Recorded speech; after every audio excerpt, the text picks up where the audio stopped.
magsukad karon na kailan na kamo kaniya ug nakakita na kamo kanila. Ang Ebanghelyo sa Ginoo. Daygon ni Ginoong Hesus nagingga nga ikaw ang dalan ngadto sa kaluwasan. Nangamuyo kami kung dayon kami nakakong kanunay ngadto kanimo. Labi na ang tagiyan ni motor, ang driver ug ang sakay ni motor. Aron sila may abot sila ng malain walay kadautan.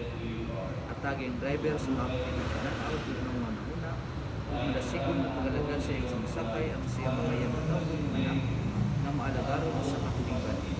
Sa mga anak katigi sa mga kondisyon kining motor maunta walay isga sa may tabunin samtang kinigang kiniang ayong pinangin si Kristo ang ginagawa namo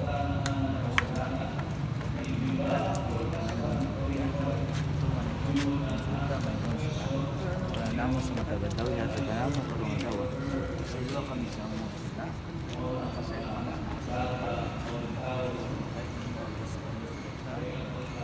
ang Diyos sa tanang kaubayan magkikayunta sa atong adlaw diya sa iyang linaw ug maghatag anak sa mga kasa sa iyang panalangin.